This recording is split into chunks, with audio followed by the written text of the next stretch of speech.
Hello and welcome to Then What Happened.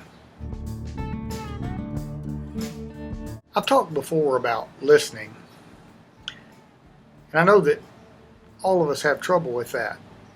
I personally had trouble with it for many years before it ever dawned on me how little I was listening. Oh, I would focus when I knew a test was coming or there was data that I needed to know for a job, but just listening in case I would hear something that I could use. Listening in the event that someone talking might know something I don't know was a relatively new thing for me. And so I want to talk about listening because they're both connected. And I know that's not a revelation to you. But we listen because we think the person talking or the information they're talking about is important. Nothing deters my listening more than someone beginning to tell a long story about their physical condition. Not that I like to think of myself as a person with compassion and empathy and understanding for other people's problems, but when they go into the gory details of the medical issues, I am out. My mind, my brain, my ears, the whole thing checks out, and I am not really listening. I get a glazed look on my face, and I realize that I'm not there. But there are some times when people talk, and I realize I should be listening to this person, or I should be listening to this information just because they know something I don't know, or they're saying something that I may want to know later. It may come in handy. I came across quite a few people in my life. One of my closest connections, besides relatives, was an elderly lady that became like my second mother. Her name was Grace. She had a lot of things to say. She was quite what we call a character. She knew how to have fun. She knew how to laugh, even when life was serious, and she had had some very serious blows from life. One day, she was talking about people who wondered how she remained so happy in the face of problems and difficulties, and like I said, she'd had some real serious ones. And she told that person, the reason I am able to stay sane and happy through this is because I never give myself 1 second of self-pity. That was profound.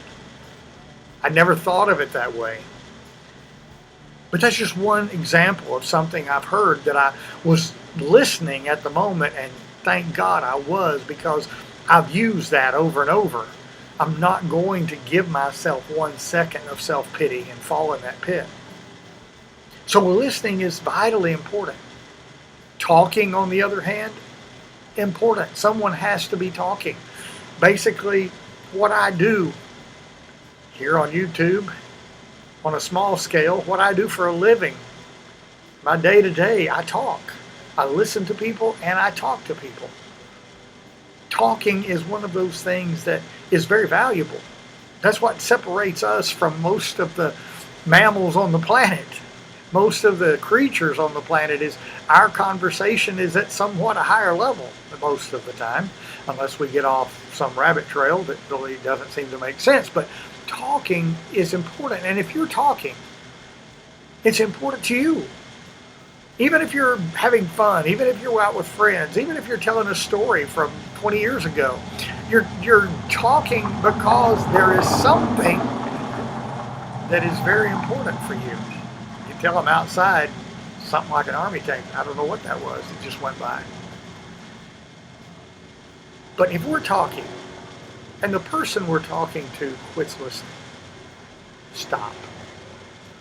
An old saying that's a lot of people have heard because it comes from a religious leader who said, don't cast your pearls before swine, because they have no value to them. Pigs don't value jewelry. They don't value pearls.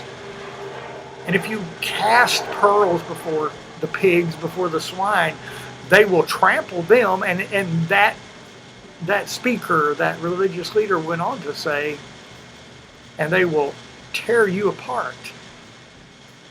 So I've learned something with age, and that is when I recognize that the person I'm talking to is not listening, I stop. I stop wasting these thoughts. I stop wasting my information. I stop wasting what I'm giving because it's important to me. So we can put these two things together because they do go together. And there's times when I have stopped talking because I felt or I knew certain that someone was not listening to me. There was times when after doing that, I just listened. Maybe to other people in the room, maybe to other conversations, and I learned something. So hand in hand, the value of talking, the value of listening, the value of doing them together. Let me give you another little example. When we are working with someone, or talking to someone, or just having a social meeting with someone, and they're talking, most of us are waiting to say the next thing.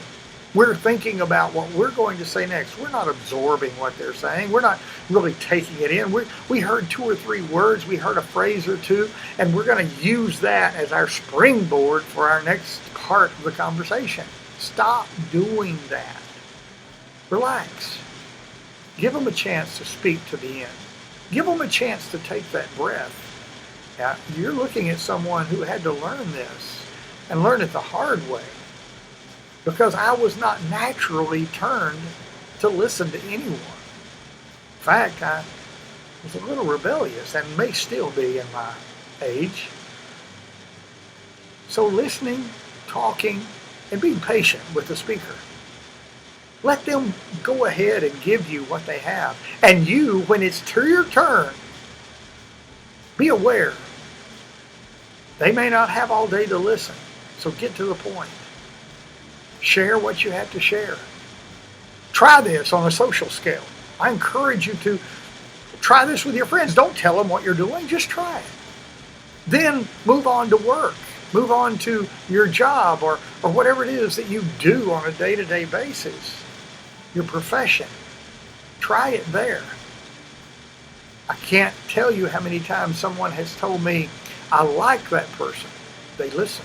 They listen to me. They listen when I'm talking. They like that teacher. They like that doctor. They listen to me when I'm talking.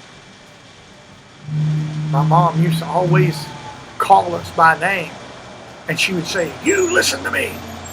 Well, we were not really fully listening. Most of the time it was pretty half-assed, but we should have been listening to everything, because that's where we learn and that's where we apply those things to our lives. So as you think about this, and again, I will revisit listening, and surely I will revisit talking. Think about it as you share life with others and you share this planet.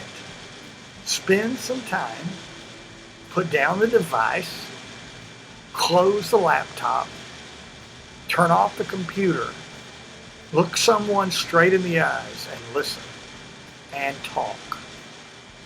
And let that communication renew inside of you the connection we as humans should have with one another. Thank you for joining us on Then What Happened. I hope to see you next time. Like, comment, subscribe. Have a great day.